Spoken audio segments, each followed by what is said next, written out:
The Buddha taught the noble truth to me. I see reality.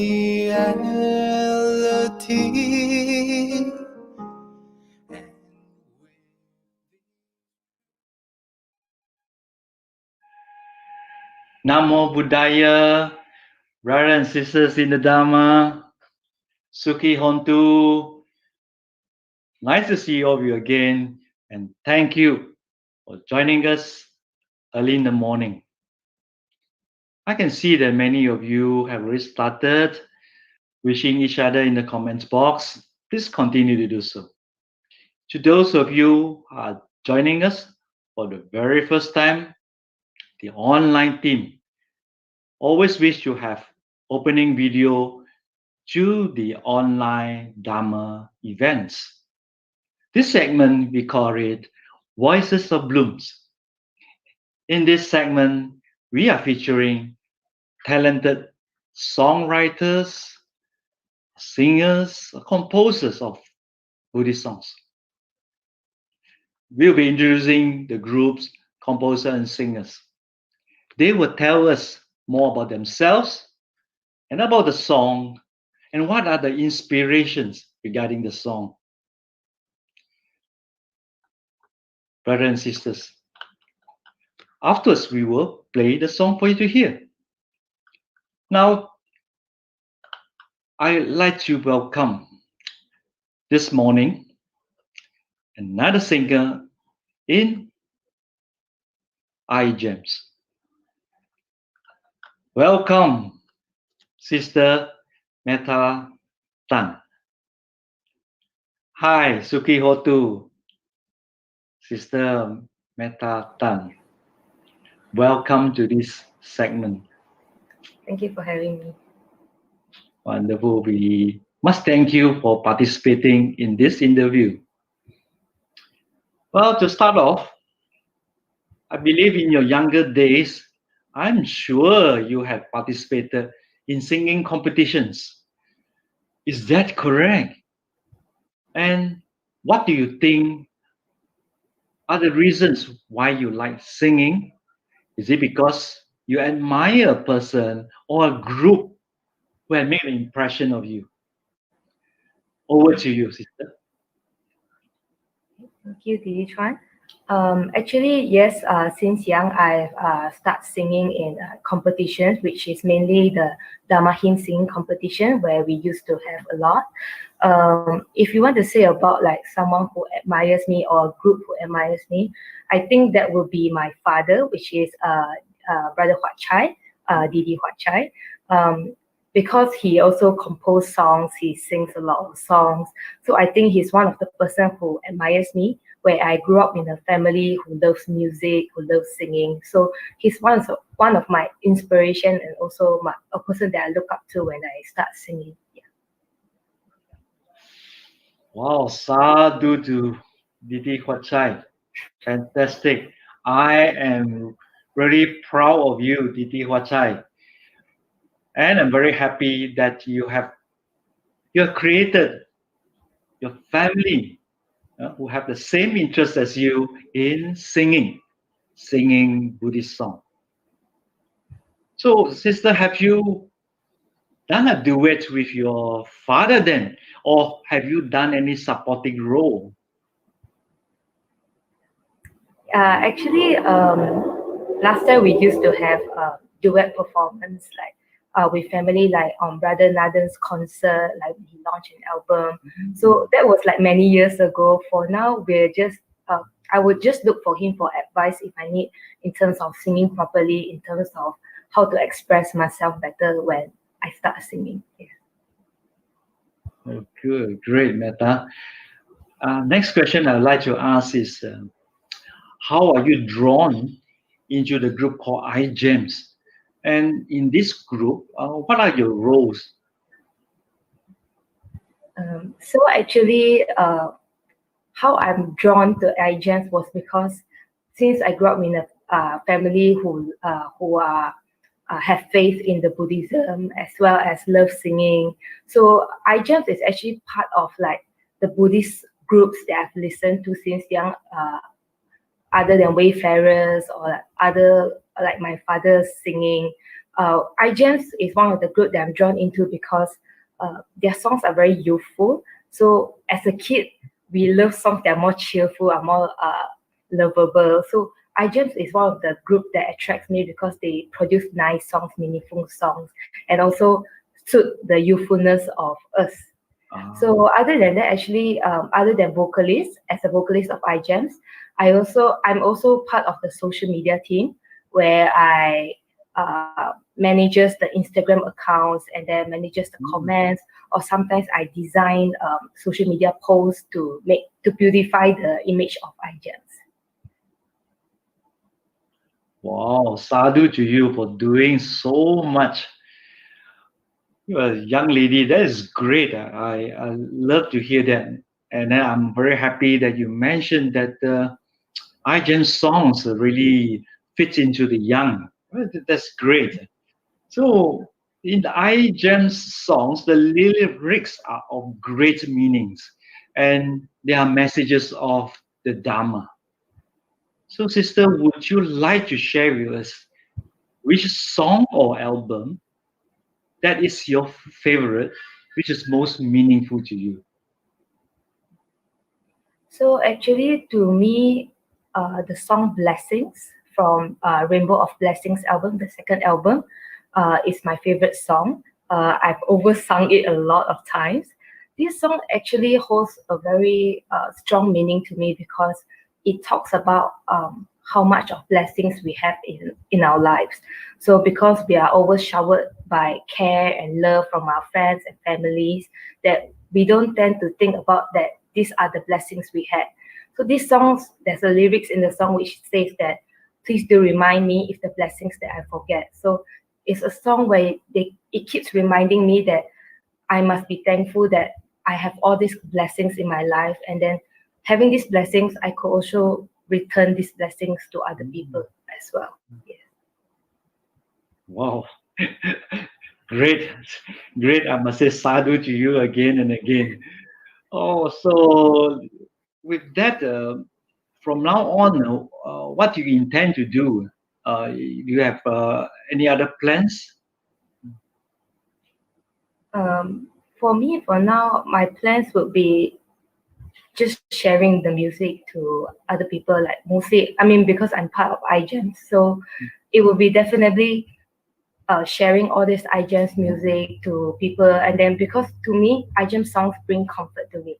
So I would love to share this kind of feeling to other people as well, where they listen to our iGems music, they will feel comfort, they will feel joy, they will feel like all kinds of emotion to it. So this is one of my goals. I wanted to share all this iGems music to people around the world. Oh, very good. Thank you very much, sister. In fact, I really liked your voice when you were doing the duet with Didi Aiden. I replayed the song repeatedly, and your voice was clear and soothing. Thank you for joining us in this interview. And brothers and sisters, afterwards, you will get a chance to hear one of the song. Thank you very much for joining this segment, Voices of Blooms.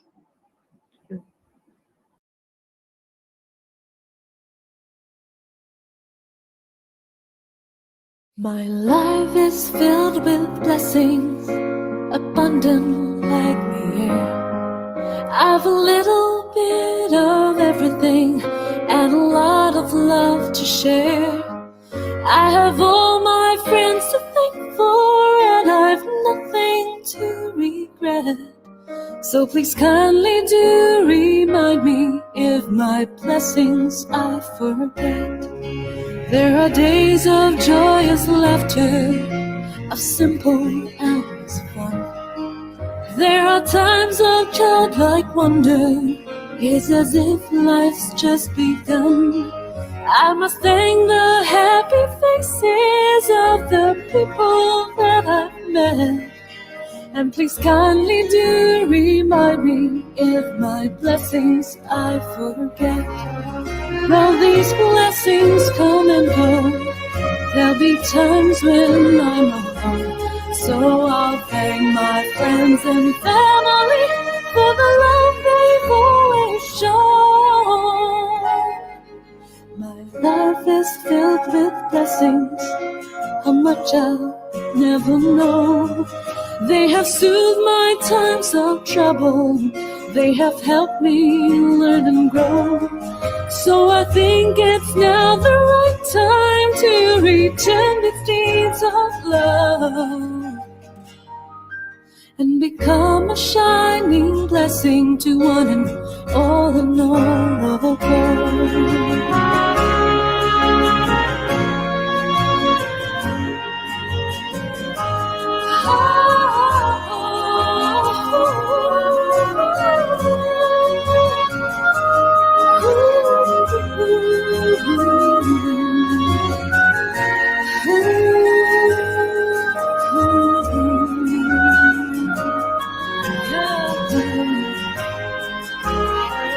All these blessings come and go.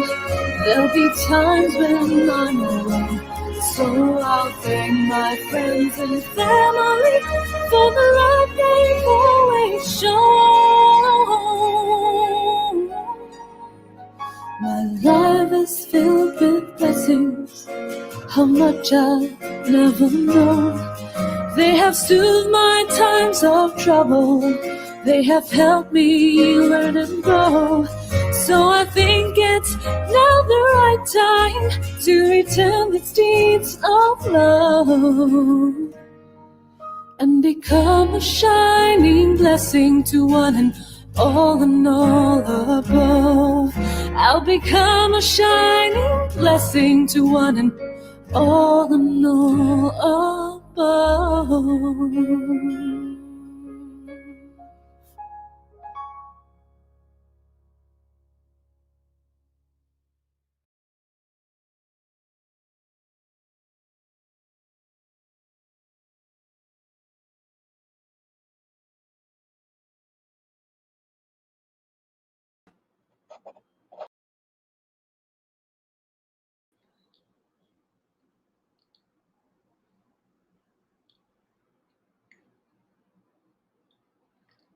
Good morning. Isn't it great? The song called Blessings. If you follow the lyrics, to all my friends to thank for, nothing to regret. You meet happy faces, people I met. Thank you, my family and friends, where they serve during my time of trouble. To become one of the blessings for my family or to my friends.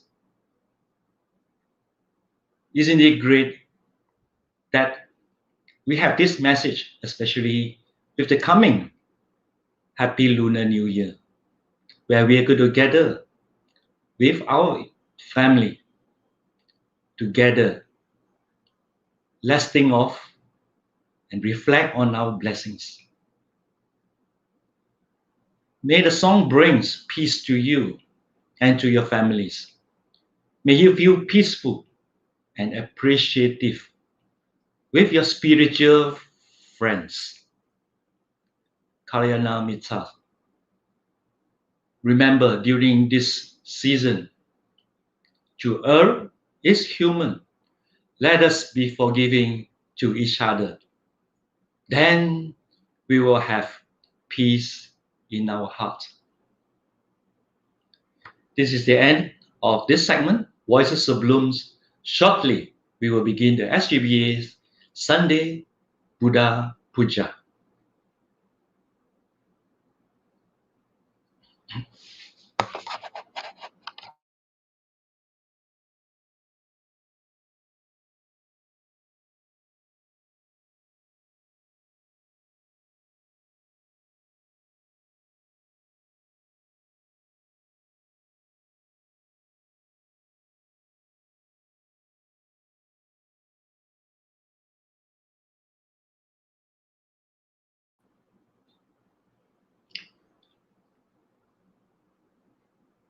Namo Buddhaya, brothers and sisters in the Dhamma. Very good morning to everyone out there. Nice to see familiar names on another Sunday Facebook Live. I noticed that many of you have rejoined and wishing each other in the comment box. Carry on. To those who have missed out the introduction video, try to log in earlier. And just to remind that you have clarity on your audio and visual, please check on your Wi-Fi reception.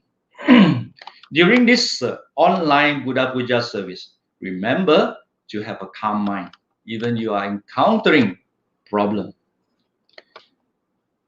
Welcome to SJBA 36 online Sunday Buddha Puja service.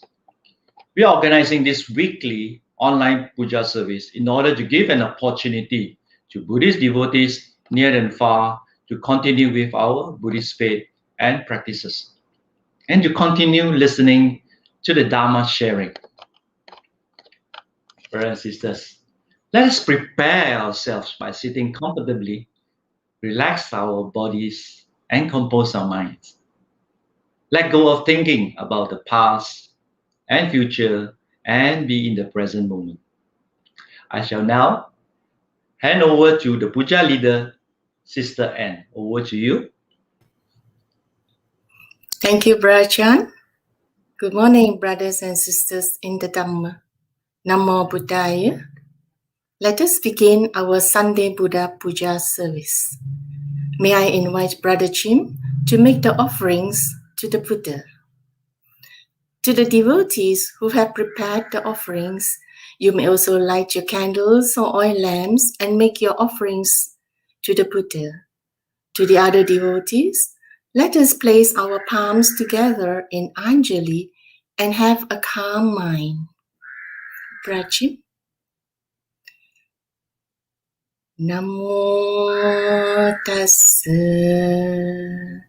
bhagavato arahato samma sambuddhassa. Namo tassa bhagavato arahato samma sambuddhassa. Namo tassa bhagavato arahato samma sambuddhassa.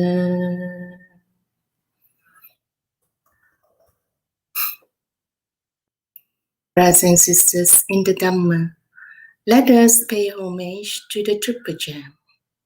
Buddhang pujeni, Dhammang pujeni, Sanghang pujeni. Brothers and sisters in the Dhamma, let us together take refuge in the Triple Gem and observe the 5 precepts. Namo tassa bhagavato arahato samma sambuddhassa. Namo tassa bhagavato arahato samma sambuddhassa. Namo tassa bhagavato arahato samma sambuddhassa. Buddhang saranang gacchami, Dhammang saranang gacchami, Sanghang saranang gacchami. Dutiyampi buddhang saranang gacchami. Dutiyampi dhammang saranang gacchami. Dutiyampi sanghang saranang gacchami.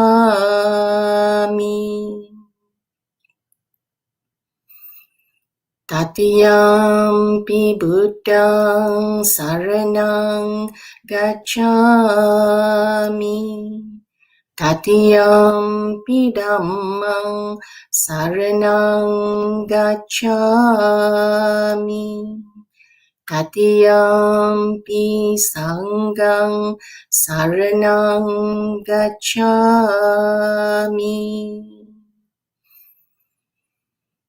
Panatipata veramani sikkhapadang samadhiyami.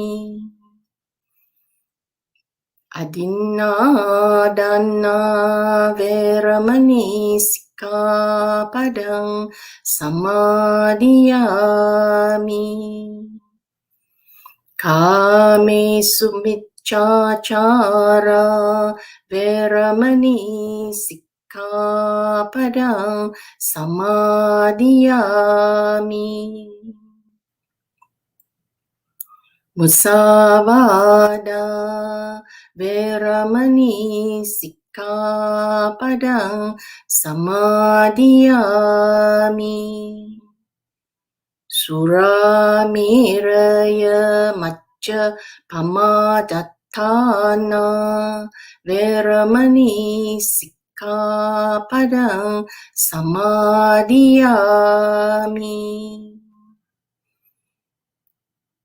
Imani panca sikkhapadani samadhiyami. Imani panca sikkhapadani samadhiyami.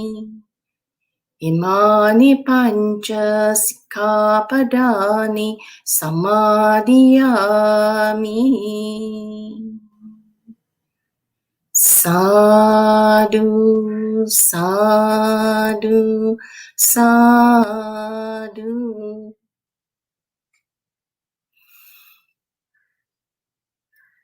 Iti piso bhagava arahang samma sambuddho viccacarana sampanno sugato lokavidu anuttaro purisa dhamma sarati sattha deva manussana Buddho Bhagavati. Swakato Bhagavata Dhammo Sanditiko Akaliko Ehipassiko Oppanayiko Pacchattam Veditabbu Vinyuhiti. Supatipanno bhagavato sāvaka sangho. Ujupatipanno bhagavato sāvaka sangho. Nyāyapatipanno bhagavato sāvaka sangho. Samicipatipanno bhagavato sāvaka sangho. Yadidang jattari purisa yugani atta purisa pukkala esa bhagavato sāvaka sangho. Ahuneyo, pahuneyo, dakhineyo, anjali karaniyo, anuttarang punyaketang lokasati.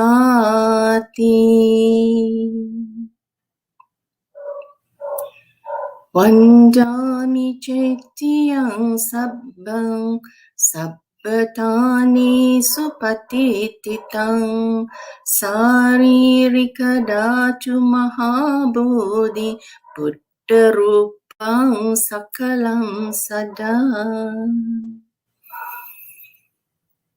Yasamule Nisinova Sabbari Vichayang Aka Pato Sabbanyotang Satta Vande Tang Bodhipadapang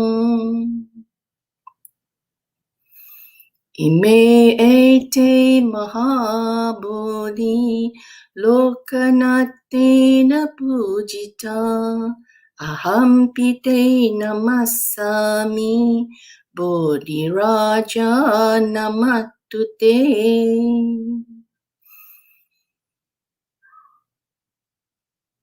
Ganasara paditena dipena tamadasina tiloka dipang sambuddhang pujayami tamonudang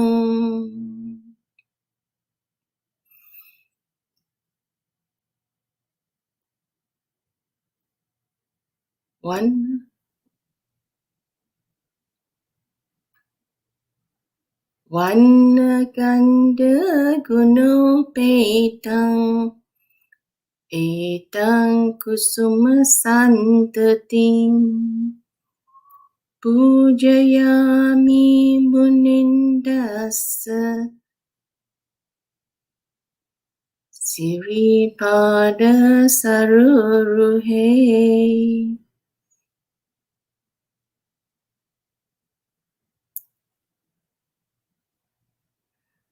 Pujemi buddhang kusumena nena punyena metena jahotu mokang pupang milayati yata idang me kayo tatayati vinassa bhavang Adivase no bante paniyang parikapitang anukampang upadaya patikan hatu muttamang kayena vaca cittena pamadena maya katang Acayang kamame bante buripanya tathagata Kayena vaca cittena pamadena maya katang Acayang kamame dhamma sanditika akalika Kayena vaca cittena pamadena maya katang acayang kamame sangha supatipanna anuttara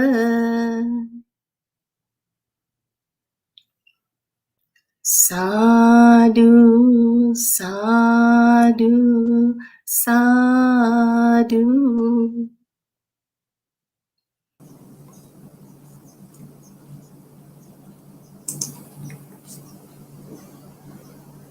Namo Buddhaya, brothers and sisters in the Dhamma. This morning, we are very pleased to have Brother Tan Siang Chye to be with us in this Sunday Buddha Puja. Brother Siang Chye will be giving a Dhamma talk with the title, Generosity, the Virtues of Dana and Caga, Essentials of Social Harmony. Please allow me to introduce Brother Tan Siang Chye. Brother Siang Chye began his formal Buddhist education as a student of the Buddhist Institute, Sunday Dhamma School, Brickfields, Kuala Lumpur, at the age of 12. Among his early teachers were the late Venerable Kesri Ramananda, and Venerable Gunaratana. He joined the Buddhist Mission Society Youth Session at the PMB after completing his tertiary studies and served as a vice chairman and then chairman. He also served in the ESCO of the parent body of BMSM.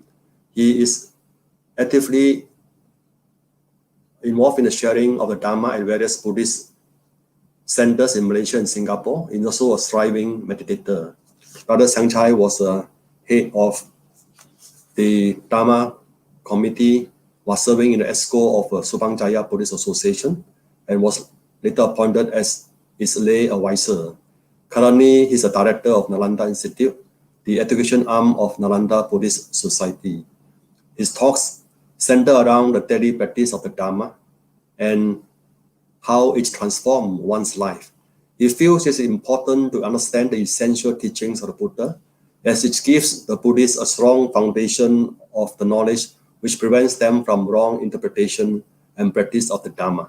Brothers and sisters in the Dhamma, if you have any questions regarding the topic this morning, please type your questions in the comment section.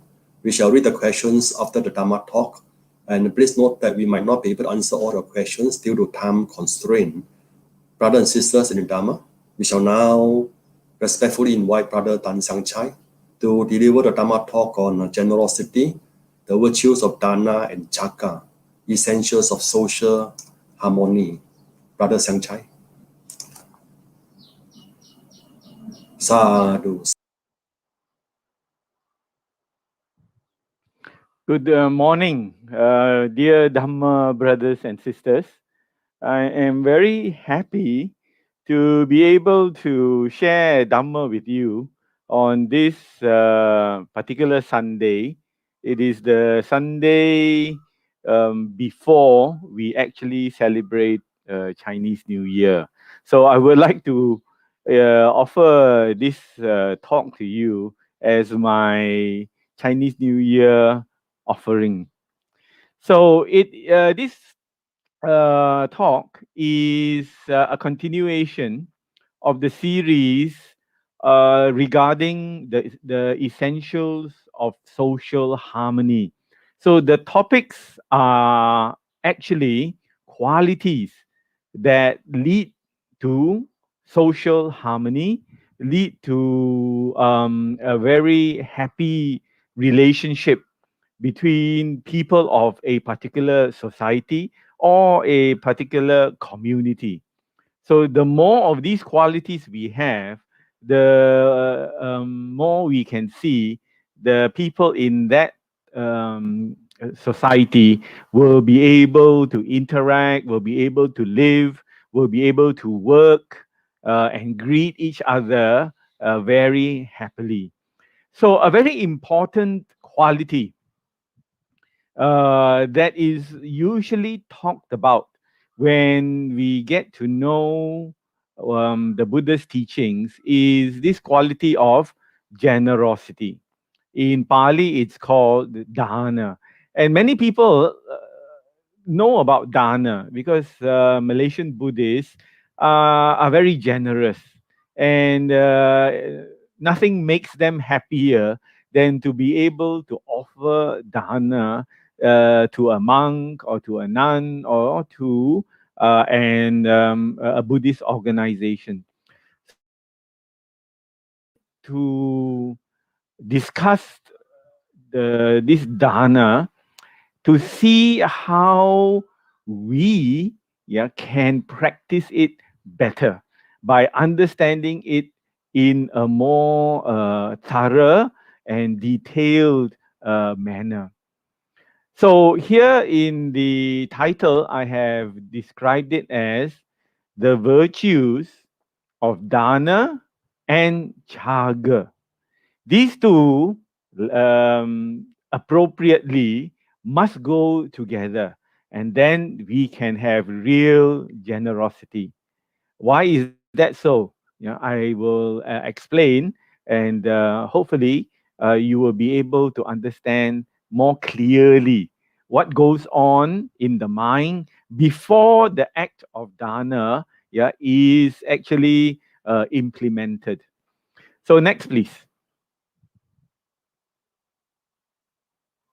So dana and chaga.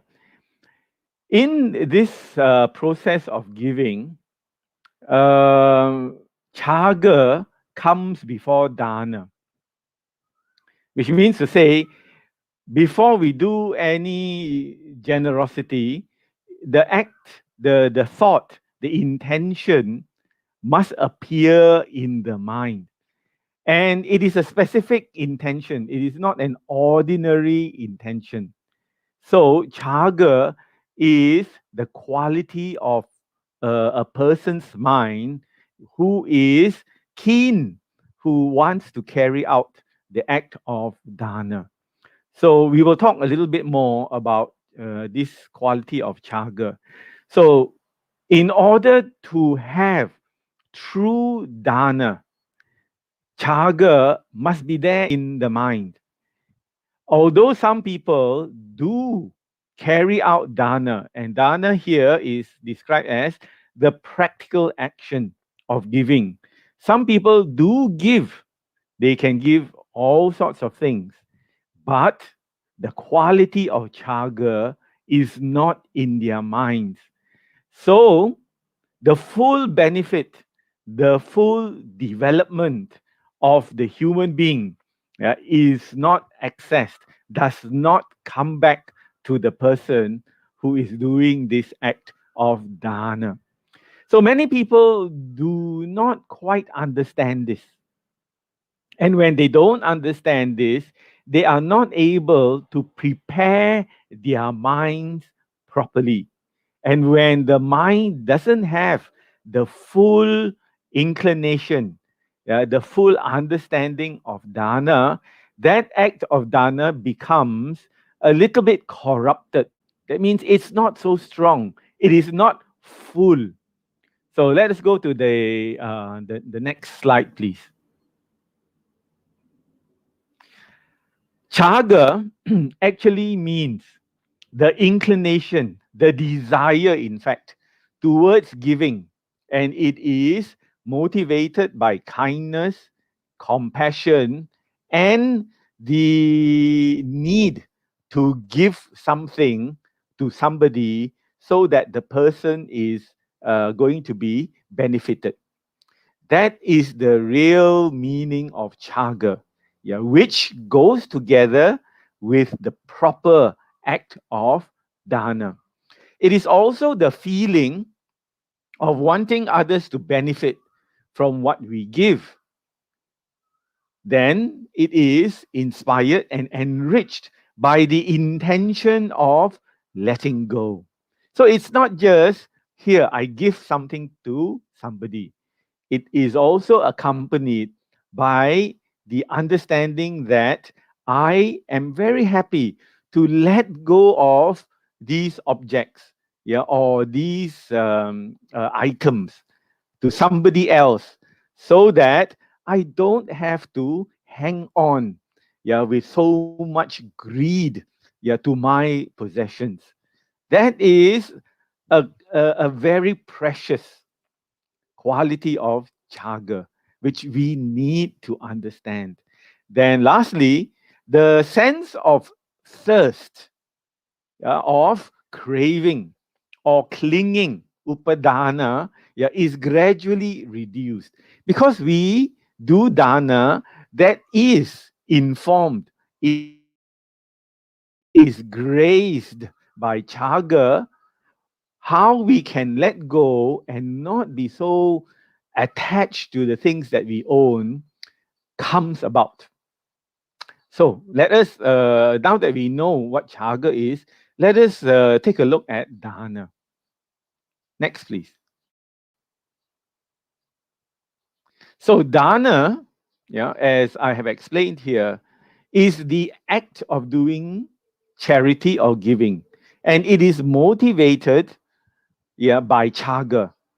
So when there is the right motivation, which is the act of wanting to give, wanting to let go, the person will carry out this act of giving, yeah, in a very graceful, in a very polite, yeah, in a very courteous manner. There is satisfaction and joy when the person, gives the items that he or she wants to give. Yeah, there must be some happiness involved, satisfaction. Yeah, there should not be any remorse or regret after the act of giving. Because there are times when, after people give, they tend to think, oh, maybe I shouldn't have given so much. I don't have a lot. Yeah, next time I will give less after the giving has occurred. So that is not really, the full and beneficial act of dana. Because the feeling of chaga, is not guiding the dana. You can see dana being performed, but you cannot see the chaga that influences the mind. So therefore, when the chaga is not there, it is a simple, straightforward act of giving, but it is not the wholesome dana, that takes place. The giver, as mentioned, experiences a rewarding sense of satisfaction when he or she reflects on the act of giving. That is, even after the act of giving has occurred, when the person remembers that act of giving, oh, I have given something to the poor people today. I have given something to the orphans. Yeah, I have donated something to the Buddhist center, to the Buddhist temple, to the monastery. Yeah, I am very happy for it. So that sense of satisfaction can keep on giving happiness to the person when the act of dana is done well, when there is the quality of chaga bringing the person, to fulfill the act of dana. So now a very important question will arise. And this question is, can one perform dana without chaga? Can you think about that? Can you do charity without the intention of giving to someone? Yes, it is possible. We see that many people who want to have some kind of fame, some kind of recognition, they give money, they give their time, they give things without the quality of chaga in their minds. Why do they do it? Because they want people to recognize them. So you can see, there are personalities, well known people, they only give a check to the orphanage, to the old folks' home, to the religious organization, when there are all the reporters, and the television cameras, the video cameras all around recording that act. If there is no promotion, there is no publicity, this person, is not interested to do the act of dana. So there is dana, there is giving, but the intention, the wholesome intention that is guided by kindness and compassion and generosity is not in the person's mind. So therefore, the act of dana is hollow. It is not full. It is not filled, with kindness, with compassion. Yeah, it is empty. So when you hit an empty tin, you can hear the sound is very thin. It's a very thin sound. Yeah, it is not a solid sound. So that dana is not solid. Yeah, it is not accompanied by the sense of chaga. There are also people I have noticed, and we see that very often.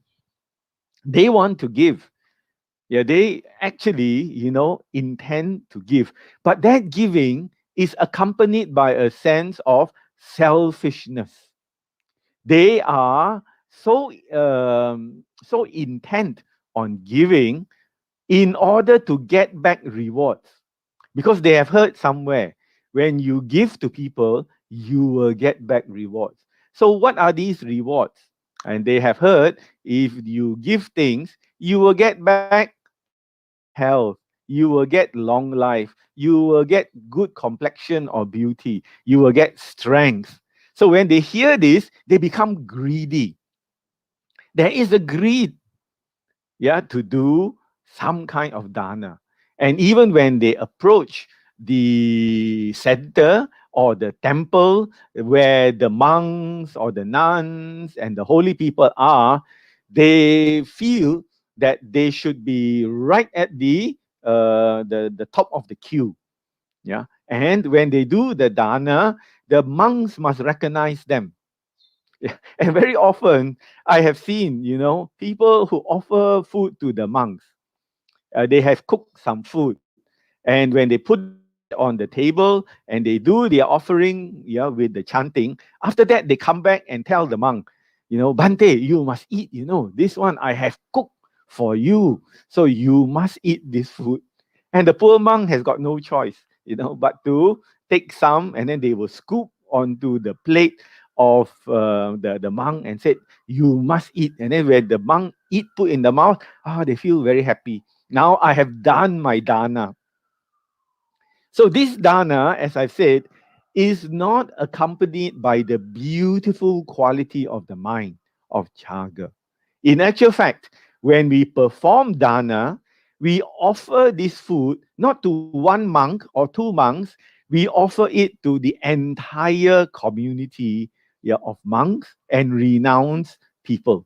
We put it on the table, and when the monk wants to eat, he or she, the nun, will help himself. We cannot force the monk to eat just because we want the merits. That is selfishness. And when that occurs, that craving, you are giving something and you are enforcing, strengthening your own craving. You think that you will let go. You haven't let go. You really, really want those merits so that, you can have an easier, a more comfortable life because of this giving. That has no chaga. So the chaga is a very important quality. This is the quality of the real meritorious act. And this is the quality that the bodhisattva, the being who is on the way to becoming a fully enlightened Buddha, the bodhisattva will perform dana with 100% full chaga as the motivation to give and to let go and not be attached anymore to that item or that gift, to whoever it is. Next, please. Next slide.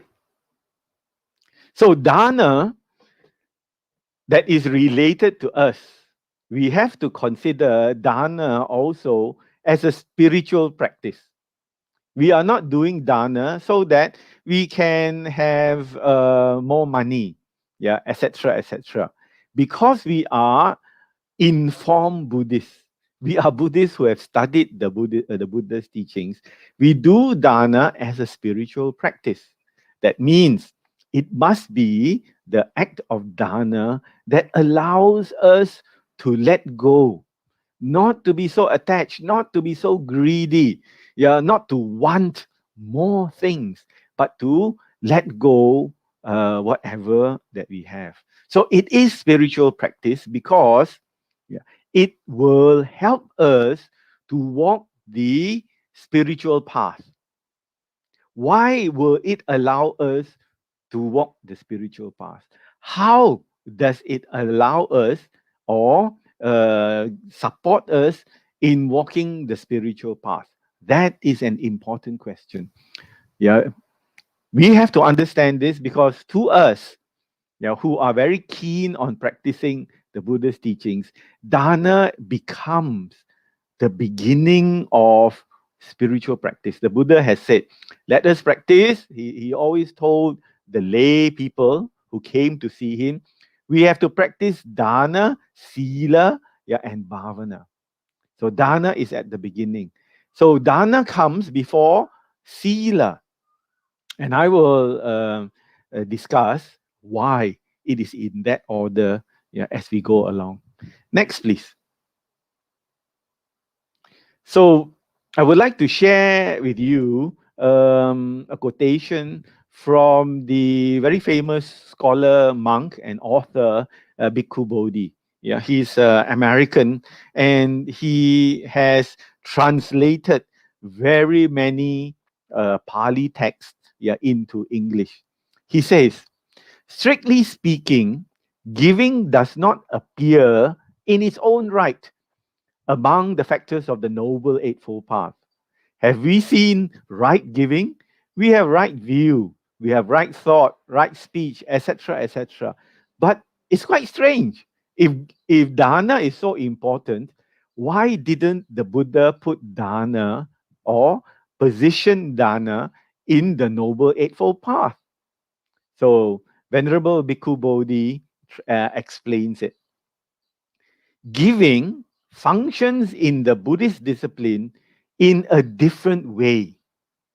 It does not come at the apex, at the height of the path, but rather it serves as a basis, foundation, and preparation which underlies and quietly supports the entire endeavor to free the mind from defilements. Generosity, dana, is included among the essential attributes of the sapurisa. Sapurisa means the good or superior person. That's what we want to become.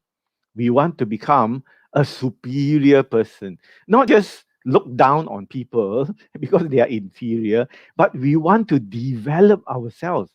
That is the meaning of superior person, of a higher level, yeah, of practice, of study and practice, along with such other qualities such as faith, morality, learning, and wisdom. So, giving, dana, generosity, is put into with these qualities. They are important qualities because they prepare us for the spiritual life. They prepare us to become good persons. They prepare us to be really sappurisa, yeah, the superior person. So in this way, we can see the worth, yeah, and the value, the very important value, because dana comes right at the beginning, and because it encourages us to let go, to give, to help others. Without that quality, there is no real spiritual development. If we are still very stubborn, if we are still very clinging to whatever we have, how can you expect meaningful spiritual development in the person? Yeah, so this is important for us to bear in mind. Next, please. So, the explanation now, as I have presented here, strong grasping of material possessions, not just material possessions, views, hinder spiritual progress and the development of real happiness. So we hold on in our lives, we hold on to two things: material possessions, what we own, we can see it, and the views. Views about ourselves, views about life, yeah, views about society, views about how other people should treat us. That is also a view. So when we cannot let go those views, there is no social harmony. When we are full of our own self-importance, how can there be social harmony? I expect you to treat me in a special way. If you don't treat me specially, I'm not going to work with you. I'm not going to get along with you. There is no letting go. Yeah, there is no space to discuss. This is what I think. What do you think? Oh, you think like that. Let us talk about it together and come to a common understanding. So we hold on to our views with a lot of ego. Yeah, if they respect me, they must respect my views. This is what we are thinking. So dana doesn't just involve giving money, giving food, giving items like clothes. Dana is also giving up your selfishness in order to work with somebody else for the common good, for the good of the society, for the good of the community. That is an aspect of dana which, unfortunately, is not much talked about, but is very essential, very much required. Next, please. Yeah. So that is why dana is an important first step in our spiritual life. When we cannot let go of the things that we hold on to, how can we walk closer to the Buddha? The Buddha was a being, yeah, who had no grasping. So if we really want to be Buddhist, we must be like the Buddha. Therefore, this is why dana, which is supported, inspired, motivated by Caga, is the important first step. So we can perform dana, but we are not spiritual people. When we insist on having things our own way, we are not spiritual people. Why? The ego is so strong. Until we can loosen, lessen, yeah, and weaken the ego, we are not going anywhere. We might think we are doing well, but that ego is so disruptive to the spiritual life. Yeah, because it prevents us from learning new things. If we can't let go our old ideas, our old views, how can we learn new ideas and new views? Therefore, yeah, it is important. Next slide. So, the core goal of the Buddha's teachings is liberation, full freedom through the wise action of letting go. So, this giving, this dana, plays an important role in supporting spiritual progress. So, it is one of the great paramis of the Buddha. It is accepted that one who is inclined to give, you're very happy to give, will find it easier to give up the unwholesomeness, the anger, the jealousy, the pride, the greed. Yeah, if we don't want to give up things easily, that also we don't want to give up. Even though people tell us it is not good. No, I don't want to give up because they are mine. They are my jealousy. They are my anger. They are my greed. So there is no real spiritual progress. One more time, please. As we practice and glimpse the truth, we find we need to give up our old ideas, opinions, and beliefs in order to advance. If we don't do this, we will be stuck in our own ignorance for a very long time. Next, please. So, what are the characteristics of dana? So, I have shared with dear Dhamma brothers and sisters the importance of dana. So, let's look at it, yeah, in order that we might understand it more deeply. Next, please. So, there are three types of dana. Yeah, and we are beginning to understand dana is not just giving food, dana is not just giving money. Yeah. If we step back and look at our minds, we know that there is more to the dana, yeah, that the Buddha talked about. The first one is called Amisa dana, which is material dana. That one we can see quite easily. Yeah, it's money, it's clothes, it's food. It is all these things that we donate to the tsunami victims, the earthquake victims, the flood victims. That we can see. There's another dana called abhaya dana, and it is from the word bahaya. Yeah, in Malay, we have this word bahaya, meaning danger. Actually, the original meaning of bahaya is fear, fearfulness. And therefore, when we talk to people, we counsel people, when we try to make people less worried by talking and soothing them. Let's say you have a friend that is very, very worried.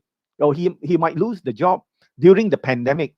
Yeah, the boss is thinking of retrenching and asking him to go. So he is very worried. So one form of dana is you talk to the friend. Don't worry, you are qualified. You are so experienced. You will be able to find something until good times come along. And then he feels very relieved.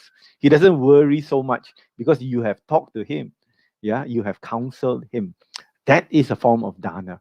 So those people in the hospital, those people who have lost loved ones, somebody passed away, and you go and do chanting in their house, yeah, you are motivated by abhaya dana. The person has lost a father, mother, or somebody very, very close to him or her.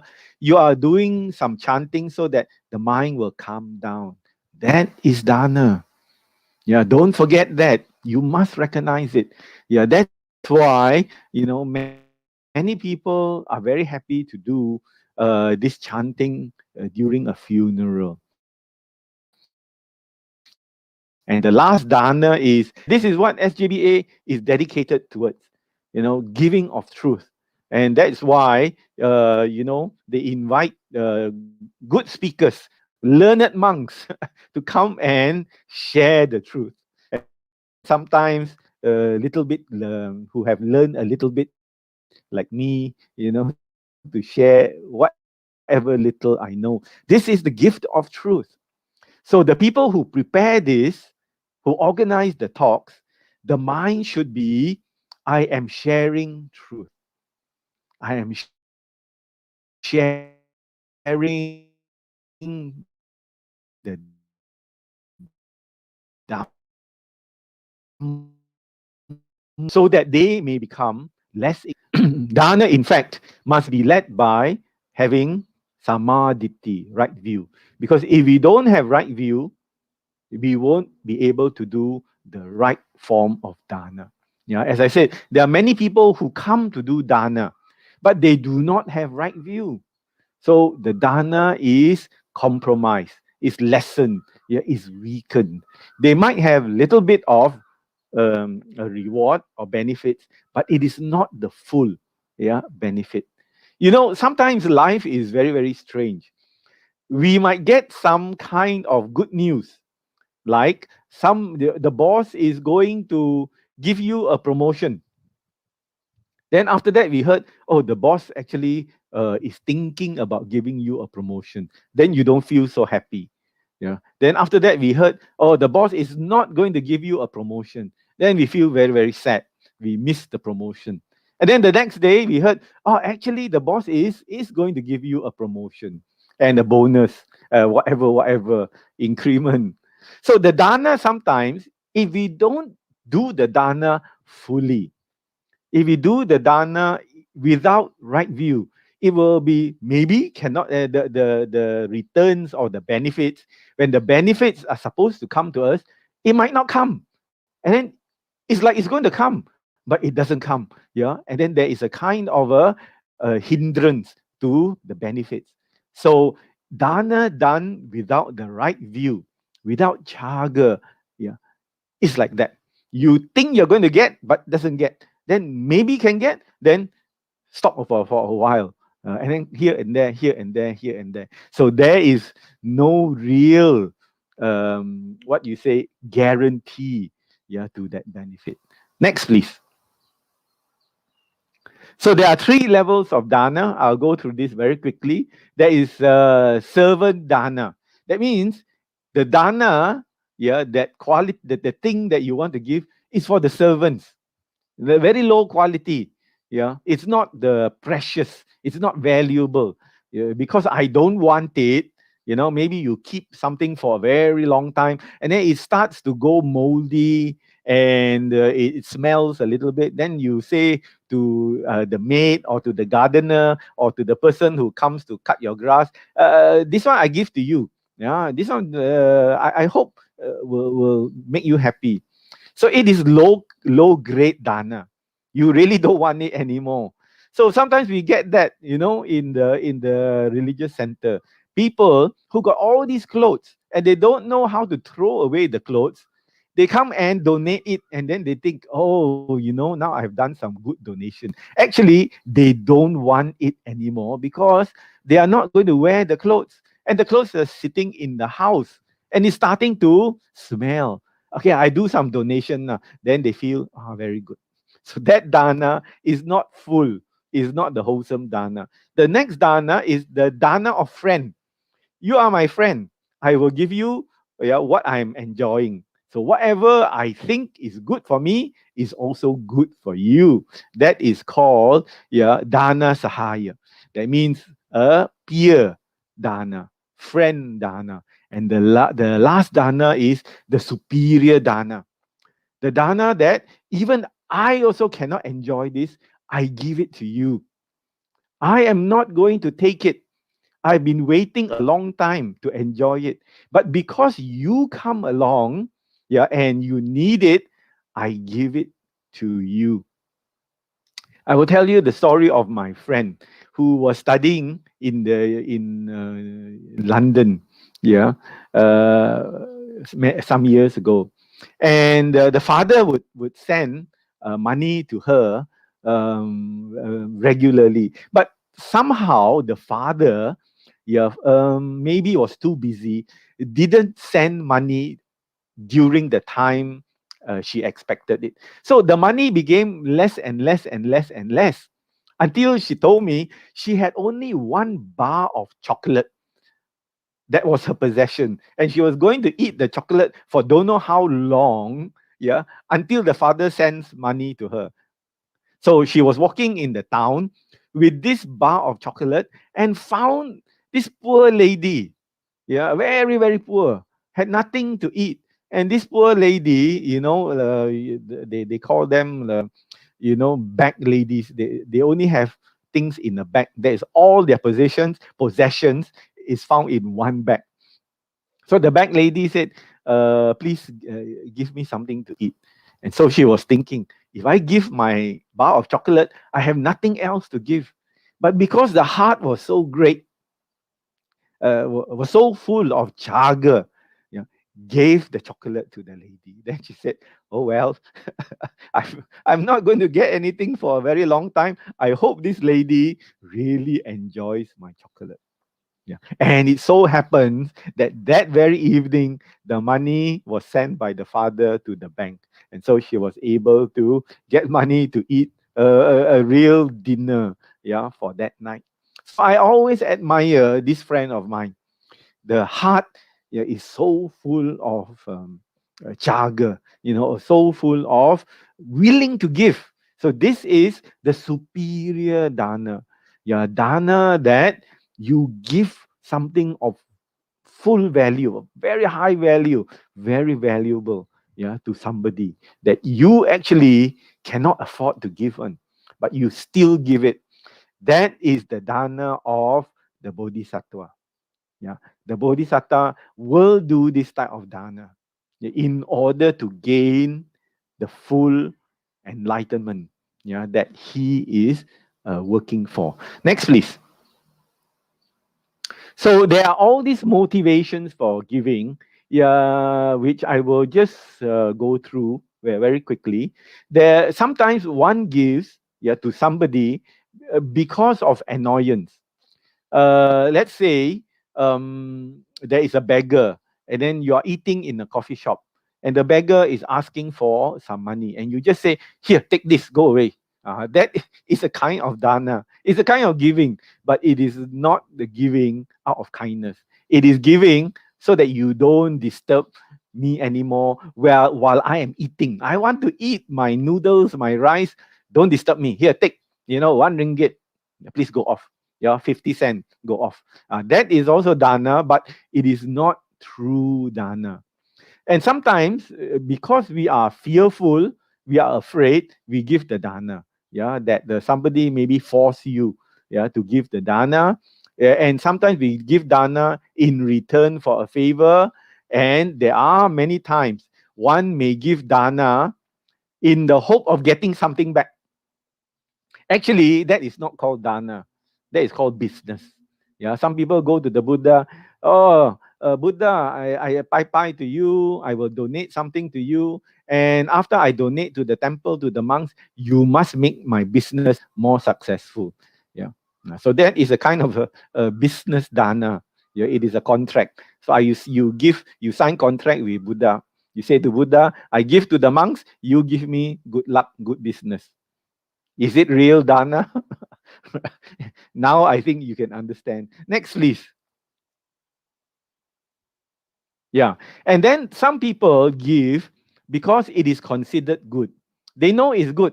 They don't have a real understanding of dana, but because people say it's good, oh, so please do lah. So they also do. Their real understanding of dana is very, very shallow. But they also know it's good. That is why they do the dana. And then there are some people who have a generous heart. Yeah, they say maybe like the monks. I cook, they do not cook. So because I have and they don't have, I will take what I cook and give to them, share with them. That is a higher class of dana. And some people give dana to get a good reputation. These are the people who want to give one check, and then you must have reporters and TV cameras and all kinds of people, yeah, to record what they give so that it goes into the newspapers, into the website, into the news, yeah, and they become well known. Yeah. And then there is dana to beautify the mind. The real giving. Yeah. You before the giving, the mind is beautiful. During the giving, the mind is also beautiful. After the giving, the mind is really still beautiful. There is no remorse, no regret. Giving that time, there is humility. Yeah, there is no pride. And before giving, you really understand the nature of Caga. Right. Thank you. Next, please. So there are many levels of practice. Yeah, and I will just very briefly go through it. One is the punya karma. That means people do dana, and there is the karma. There is the return. There is the response. Yeah, the result. So the punya karma, many people do karma because they want to get rewards, and they are good people also. So here, the doer, the person, is recognized. There is kusala karma. You know is good, yeah, and you do it based on generosity, altruism. The doer, the person, is not recognized strongly. That means there is no pride, no real I want it, yeah, kind of feeling. Then the last one is parami. So you get punya, you get kusala karma, you get parami. Parami is you do it because you want to be free of suffering. Yeah, you do it because you want to let go the sense of self, the ego, the sense of pride. So the more you give, the happier you are. Now, there are some people like that. So the intention to practice dana is very important. So as we go along, we will progress from punya karma to kusala karma. We will progress to parami. Yeah, and the Buddha has perfected the paramis in order to gain enlightenment. Next, please. So there are 5 rewards for giving. One becomes dear and appealing to people at large. One is admired by good people. One's good name is spread about. One does not stray from the rightful duties of the householder. And at the breakup of the body at death, one reappears in a good destination in the heavenly worlds. Or one will appear somewhere which is near to the Buddha's teachings so that he or she can continue with the study and the practice of the Buddha's teachings. So this is in the Dana Misangsa Sutta. Next, please. So here are the 10 paramis. I won't go through the 10 paramis.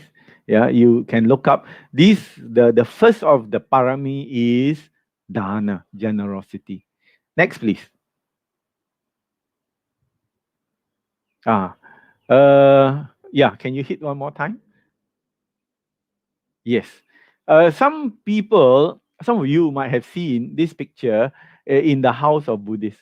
And it is the picture of the Venerable Sivali. Yeah, actually, Arahant Sivali. And the Venerable Sivali's dana was incredible, was very, very high level. And I will explain. He did it over a number of lives, not just one life.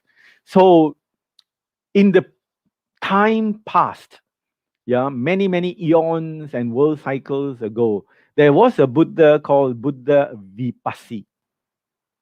And the king heard, or of that kingdom, heard that the Buddha Vipassi is coming. So he prepared all kinds of gifts.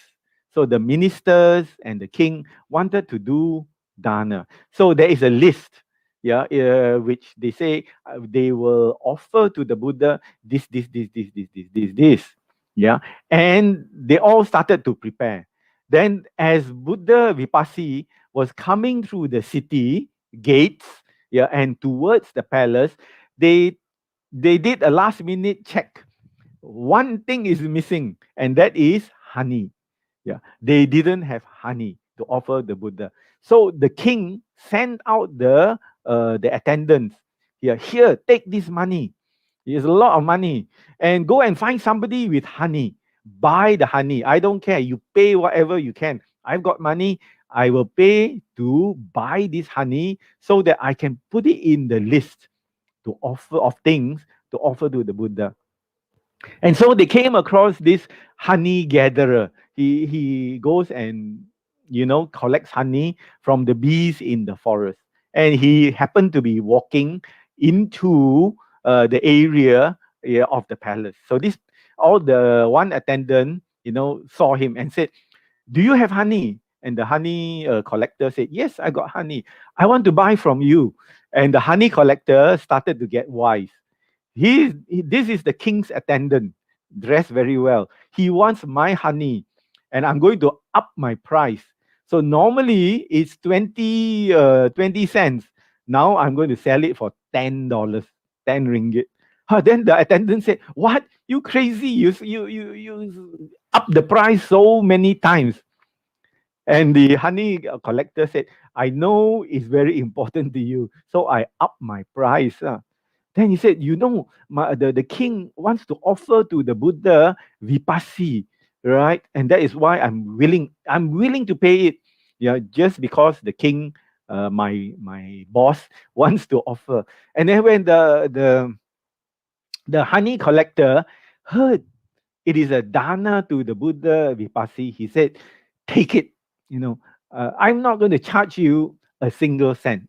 This is my share of the dana." So he gave up his windfall. He was going to get a windfall, durian runtuh, 10 ringgit for something that is worth only 20 cents. He was going to make so much money. But he said, because it's for the Buddha, I give up. My whole day of collection, I will give up.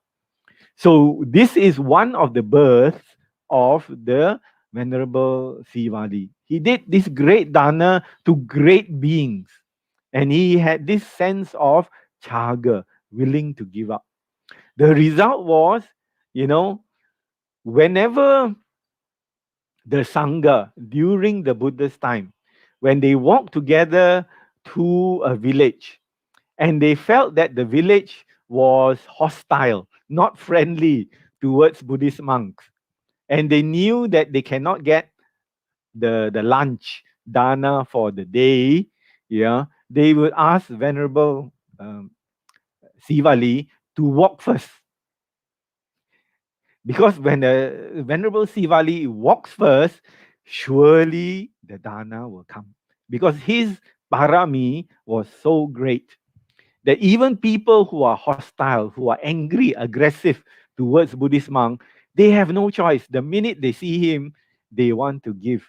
This is the story, yeah, of the Venerable Sivali. And many Buddhists, especially the Sri Lankan Sinhalese Buddhists, will have a picture of Venerable Sivali also on the altar, so that they believe, yeah, they will not be short of anything. So that's the story. Next, please. And here is a picture of the offering of Jetavana Grove by the billionaire Anathapindika, yeah, who bought it or actually shared it with the prince. The land belonged to the prince, and so the prince asked for a price, yeah, which is cover the whole land with gold coins. And because Anathapindika on the right hand side is so rich, he got enough gold coins to cover all the land. But when the Prince Jeta saw that he was so sincere, he said, okay, cover only half. The other half I will share with you to offer this Jetawana Grove, yeah, which still exists in India today, yeah, to the Buddha. Right. So this is a great act, yeah, of charity. And Anathapindika, yeah, because of his previous acts and this present act, yeah, of charity, will always be born very comfortable in the millionaire class, yeah, due to this charity. Okay, next, please. So, how do we establish generosity? Generosity, as mentioned, is very important. So, generosity, as explained, has many, many qualities, many aspects, yeah, and many ways of doing it. We used to think that generosity is dana is offering food, offering money. But as I said, the real meaning is offering your selfishness, your greed, and your pride. That is the way to really practice dana. Next, please. Yeah. So here is a really nice, um, collection. Yeah, for us to understand how to do dana. Be generous with your attention when you are listening to someone, right? That is also very important. Be generous in celebrating another person's happiness. Don't be jealous of others. Be generous with your sympathy towards someone who has experienced loss. Be generous with your compliments and praise of others. Be free to say nice things. Sometimes not so easy because it cannot come out of the mouth. I cannot say nice things. But if you are really want to practice dana, this is how you will practice it. Be generous with your unconditional respect of others. Be generous with your willingness to be helpful. So we think that when we practice this, it's for the outside world. No, actually, it's for the internal development of ourselves. Next, please. So I would like to thank you for your kind attention. Yeah. This dana I offer to you for Chinese New Year. I hope you take back some of it for your kind reflection. yeah, and practice it in your lives, just as I try my best to practice dana as well. It is not the complete dana, yeah, but it's something that I try to practice whenever I get the chance, with the idea that I'm letting go. Yeah, I don't want to hang on, because when you already are comfortable, you don't need so many things. And the strange thing is, the more you give, yeah, the more you will get back. The Thai people, foreigners who live in Thailand, they sometimes cannot understand Thai people, because they have remarked, whenever the Thai person, especially the Thai businessman, whenever they are facing losses, the economy goes down, the first thing they do is dana. They already lost so much money, but they go out and give dana. So foreigners living in Thailand cannot understand this. The more they lose, the more they give.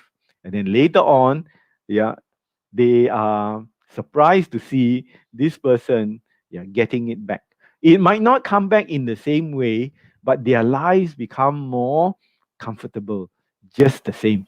It might not be money wise, but the life of the person who has done dana becomes just as rewarding. With that, I thank you for listening. Yeah, I wish you again a very happy and successful year of the ox. Sadhu.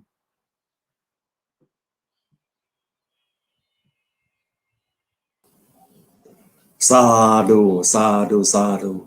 Thank you very much, Brother Siang Chye, for the very interesting, educational, and inspirational Dhamma talk, giving us a better understanding of the importance of dana arising from Caga as a foundation of our spiritual cultivation, more than just accumulation of merits.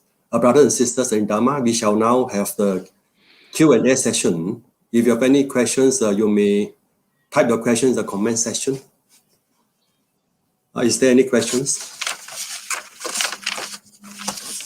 Brother Siang Chye, there are some people involved in illegal businesses or illegal activities that can cause suffering to many others. But at the same time, these people who are involved in illegal business are also doing a lot of dana, and they live a life of longevity and prosperity. Brother Siang Chye, if two persons, one very moral and one very moral and very wise in the Dhamma, whereas the other person who is immoral and ignorant of the Dhamma, if both do the same act of dana, will the same act of dana bring the same results to both persons? Brother Siang Chye. Oh, thank you for the question, Brother Chim. The when we look at life, life is more complicated due to the nature of our mind. There are people who want to do good in one respect, yeah, and there are people, although they do good, the next thing that they do is some kind of immoral activity. So therefore, there is virtue, but there is no sila. So when we have sila and dana and virtue and good wholesome actions, we have a complete package. So people like us, we have done in the past, we have looked after our sila. That is why our life is, number one, we are human being. Number two, we are comfortable and we are free from danger and disease. There are people born as human beings, but they are not free from danger and disease. So on one hand, yeah, you might be the sila keeps you as a human being, but you haven't done enough good karma or good actions such as dana to make your life comfortable. So although they are human beings, they suffer a lot. The next thing is there are those who have done a lot of good karma in the form of virtue and dana, but they haven't done sila. So they are born as animals, but very comfortable. Yeah, if you go to the European countries, you will see the dogs and the cats are more comfortable than the human beings in Africa and India and some other refugee situation places. So life is not just one aspect, just doing dana. Right? So dana will make our life comfortable. It's good to have a comfortable life, yes, but it's also good, yeah, to be born in a form that really understands the comfort, yeah, the ease of life, yeah, that we are enjoying. So when we reflect, this is what the Buddha taught, and this is what my teachers also tell me. And some of my teachers are very wise. Of course, they learn from the Buddha's method, the Buddha's system. So therefore, we need the two. Yeah, we need to be able to fulfill and live according to our human nature, and we must treat each other with respect, and we must treat ourselves with respect and live the right way. So that's called sila. We observe precepts. We don't go and disturb other people. We live life in a very calm and a respectful way. And then we do dana. Dana adds to the quality of the life. So we have to see how it turns out. I like to always use this example. In the 1960s, one of the richest men, actually, he was the richest man in the world, was a man called Howard Hughes. He started the airline industry I think in the early 50s. And he was immensely rich, had so much property, had so much money, recognition of the whole world. The last 10 years or so of his life, he could not enjoy his riches. He retreated to a small room that was clinically free of dust and germs. He made sure that he created this room, yeah, in one or two places that he owned. And he only lived in this room because he was afraid of germs. He had a phobia. And due to his phobia, he couldn't travel, he couldn't enjoy the millions of dollars that he owned. He could only stay in this small room. Food was given to him, it was specially prepared. The air, was free of germs, free of dust, and he lived that way until he died. So he has done dana, good dana, but the way that he understood life was not normal way of thinking. And so because of his fear of germs, he could not enjoy his life. You can look him up, Howard Hughes, Hughes, Howard Hughes, right? So you can see from such examples that even though some people are very rich, they might fall sick, yeah, and they might lose things, which means to say they have done dana but not looked after their sila. And there are those who have sila, yeah, they are born as human beings, intelligent, but the whole life is very uncomfortable. That means they are poor, they cannot enjoy. Yeah, they might be good looking, they might be healthy, but the whole life they have to struggle and struggle and struggle due to the fact that they didn't give to others. So this is what I understand, yeah, from learning and studying. There might be a better explanation. So those people who do immoral way of life. They are earning a living through immoral means, but they go and do dana. Yeah, my understanding is next life they will be very comfortable, but they cannot enjoy it. Yeah, they might be born maybe rich as a human being, but they might go crazy. They might become sick. They might have cancer. They might have all kinds of. They might even get COVID. Right? There are rich people, yeah, get COVID, and then they die. See, so they cannot enjoy what they have done because there's a lack of sila. Yeah, and there are those they are have sila, yeah, some form of sila, but they are weak in the dana. So the life is very uncomfortable. They struggle, yeah, through the years of their life. Thank you, Pastor, for a very good answer. We Yeah. have a next question by Brother Hai Ing. It's been a vegetarian a blessing since we help to lessen the killing of animals. Did the Buddha speak specifically against the evils of gambling? I will try to answer the second question first. The first one is slightly complicated.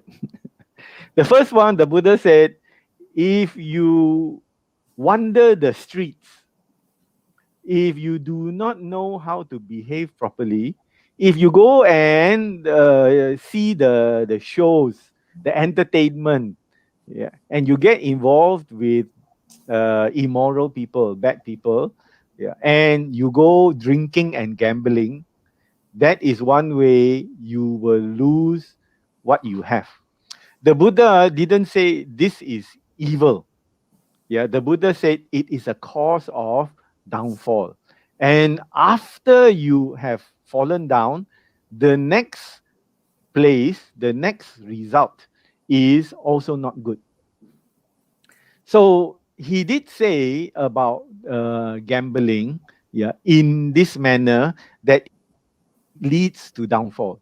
That a person who owns wealth, who owns things of value, if you go gambling and you get addicted to the gambling, yeah, any form of addiction is not good. You are most likely to lose your wealth. And when people lose their wealth, they become depressed.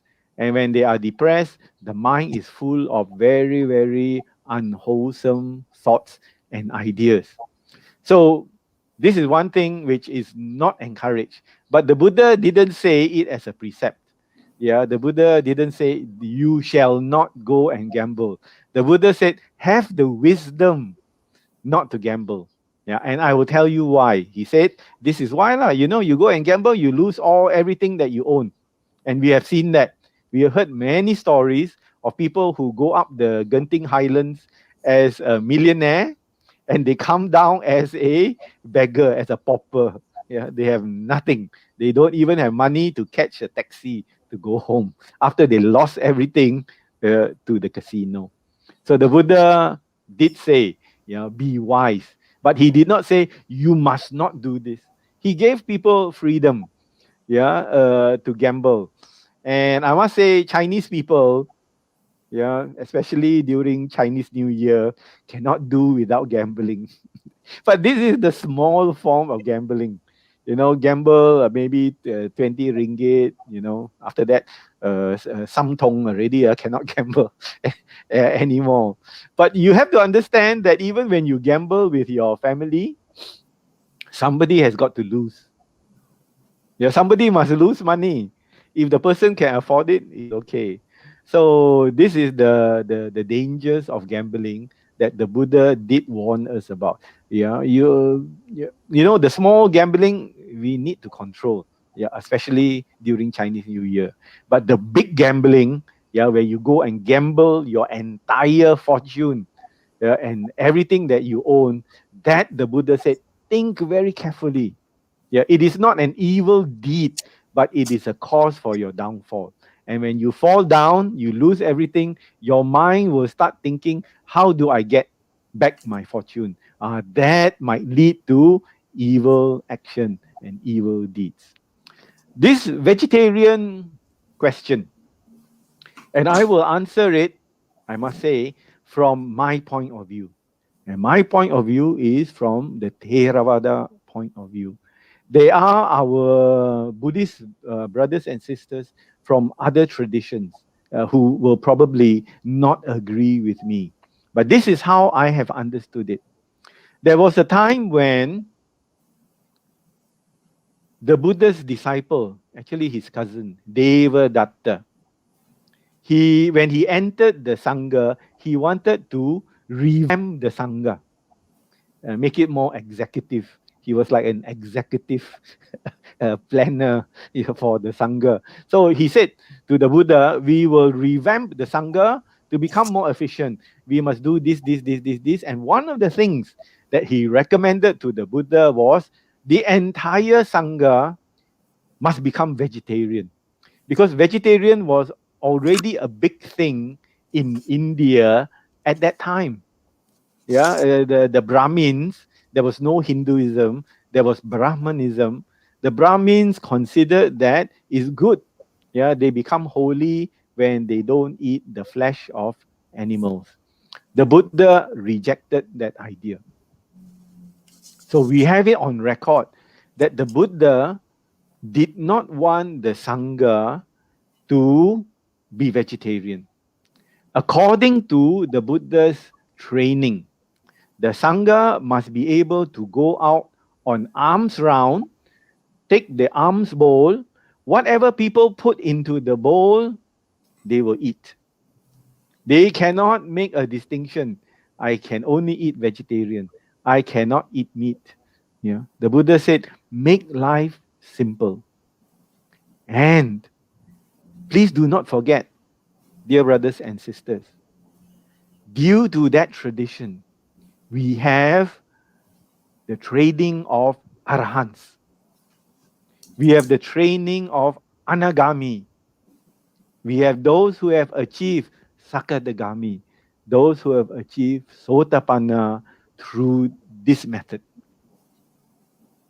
So we cannot say, that only vegetarianism is allowed. But the Buddha did say to the monks, if you attend dana, somebody invite you for dana, or somebody offer you some meat dish, and you have reason to suspect that this chicken or this goat was killed specially for you, you have to reject that. The Buddha did not want any of the laymen to specifically kill an animal, to offer to the Sangha. But if they are eating this chicken for the whole family, they kill the chicken, of course, that is not a good, not a good action. But the chicken was killed for the whole family, and a portion of that curry, or the dish is given to the monk, then the monk can accept that. Yeah. For example, if you, let's say the monk goes on the alms round every day, see the chicken running, yeah, and then the next day go there, no more chicken. Chicken is not running anymore. So he begins to suspect that the chicken was killed to give to him. He has the right. Yeah, the Buddha advised them, do not accept that dish. So for us lay people, there is no compunction, there is no rule to say we must be vegetarian. At the same time, the Buddha said, do not kill. Yeah, we took the precept, panatipata veramani sikapadang samadhiyam. We cannot kill something for our own self to eat. So therefore, if you go to the market and you go to the chicken seller and say, this chicken very nice, please, and then I will come back and collect it, that is breaking precept. But if you go to the stall or the supermarket, all the chicken are already in the plastic packet. You just say, I just take this plastic packet. is chicken. Go back and cook it. Yeah, within the understanding, the approach of the mind to killing, yeah, the factors are not there. In order to kill, there must be, number one, living being. There must be intention to kill. There must be the killing method. Yeah, and there must be the act of killing, and lastly, the animal or the being must die. If didn't die, then it's not. But still, there are all these steps that you have taken, right? That is an act of killing. If all of these are fulfilled, if you do not have the intention to kill, how can you kill something? So if you go to the supermarket with that intention, this is fish, this is chicken, etc., etc., you just put it in your shopping basket and take home. The Buddha says it's perfectly fine. But there are some people who feel very strongly, that they should not contribute to the industry, yeah, and therefore should not eat any animal dish. That is fine with them. That is their choice. But I have come across people saying to me, yeah, that they are enlightened beings in the Buddhist countries, and also maybe in Malaysia. They will accept what people give to them without any complaint. So I'm not sure what is the argument. Is the argument that you are killing? If you are killing all the time, you cannot attain enlightenment. But these people are attaining enlightenment. So we have to think rationally, logically, yeah, about it, and make up our own mind. But what is in the text, yeah, in the Pali canon, as described by the Buddha, is plain for us to see, especially the proposal of Devadatta, yeah, was not accepted by the Buddha. Brother Thank Chim? you. I think we take one more question by Brother Lawrence. That if we Yes. lose in an investment, either in share, market, gold, etc., is it due to past karma? Ooh, that one I'm not very good at investing. I think better ask the investors, the very good investors. I don't know, Brother Chim, you invest in anything or not? Yeah, a share market. Sometimes we go into share market, gold trading, like everybody else. You must be good at what you do. Yeah, if you are not informed, if you are not experienced, be prepared to lose money, right? But I have an uncle who is very good at the share market. When he wakes up, he will take out all his files. He got it all now digitally, and then he will track, yeah, and he makes money. Of course, sometimes he loses money on the shares, but on the whole, yeah, according to what he tells me, he makes quite a bit of money. So he is very, very informed. That means to say he tracks it and he knows and he will read about it, and he has got all this software to tell him who is buying this, who is buying that. The government is buying these services, and therefore the share of the company will go up. So he knows, he is very knowledgeable. So therefore, when we do such type of activities, yeah, it is good for us to to be knowledgeable in what we do. But sometimes we get a hint. This type of thing is not for us. If you even have the best advice and you go in and then lose money, then next time another good advice. The minute you go in, the share go down, then you have to think very carefully. Maybe I really don't know. Maybe your karma is not in the share. Maybe your karma, I think, is like mine. Yeah, is to work hard only for the money you get. Yeah, every time I try to get good advice, yeah, I lose money. Then I thought, my karma is not for this share.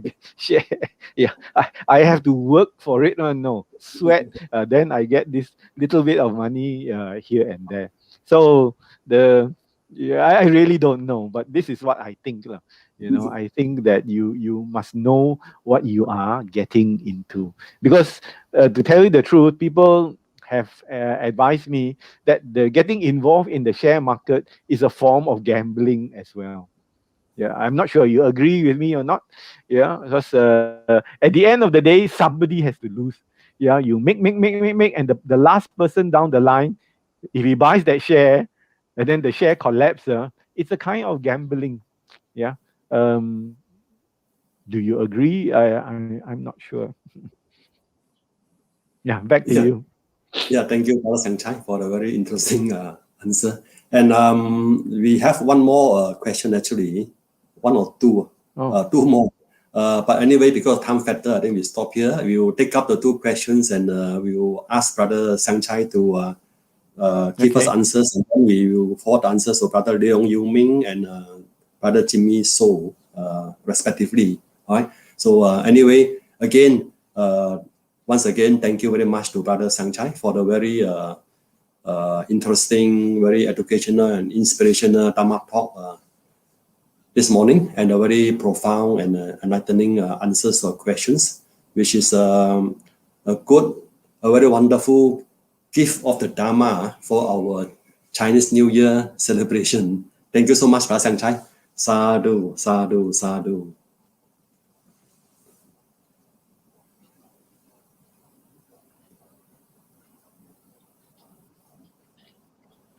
Thank you very much, Brother Tan Sang Chai, for the Dhamma sharing, generosity, the virtues of Dana and Chaga.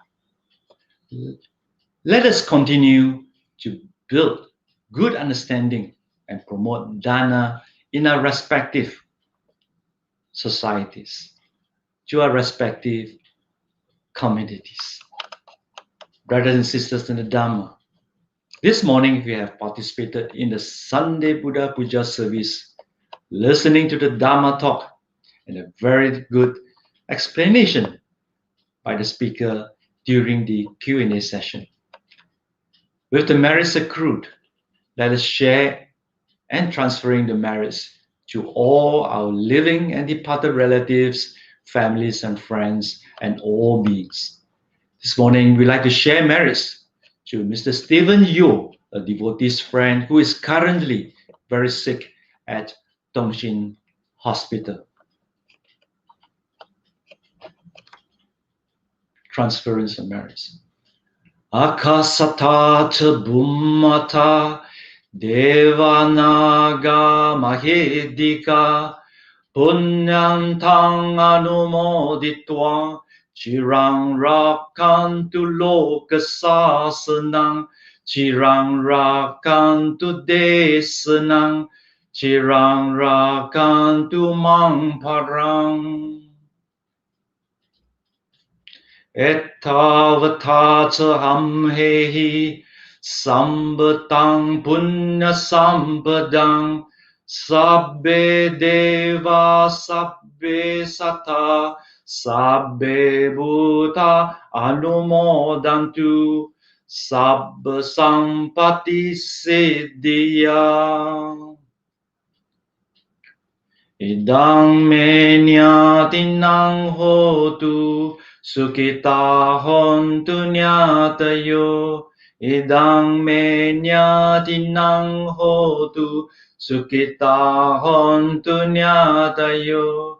Idang me nyatinang hotu sukita hontu nyatayo. Sharing of merits. Imang no punya bagang mata pitunancha acharyanancha sabba satanancha sabba mitanancha sabba nyatinancha sabba pedanancha sabba devatanancha bhajema. Imang no punya bagang Sabba satanang dema, sabbe satana sukita hontu. Imina punya kamena, mame bala samagamo, satang samagamo hotu, yava nibbana patiya. Idang me punyang asavakaya vahang hotu. Idang me punyang nibbanasa pachayo hotu. Sadhu, sadhu, sadhu. Brothers and sisters in the Dhamma, before we end, let us pay homage to the Triple Gem. Buddhang pujemi, Dhammang pujemi, Sanghang pujemi.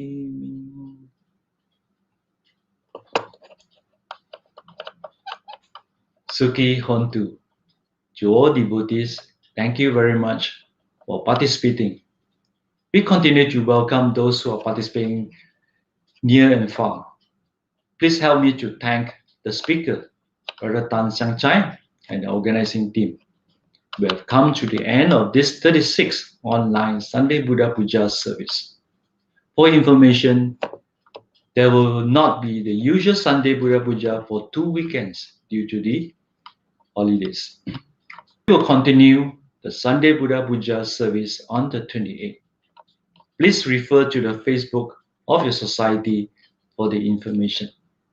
And on behalf of Subang Jaya Buddhist Association, wishing all devotees and friends Happy Chinese New Year. And with the COVID-19 pandemic, we hope you will continue to stay safe, stay home. May you and family be safe, well, happy, and peaceful always. Sukhi Hontu, goodbye. Sabbe Sattha Sukhita Hontu.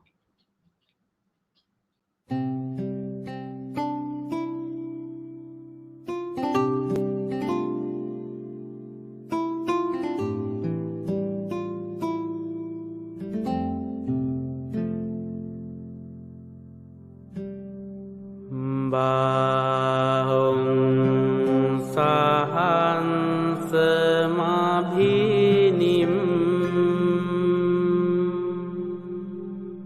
mita sayudantang ngirimi kelang udita Sasena marang Dana di Dhamma vidhi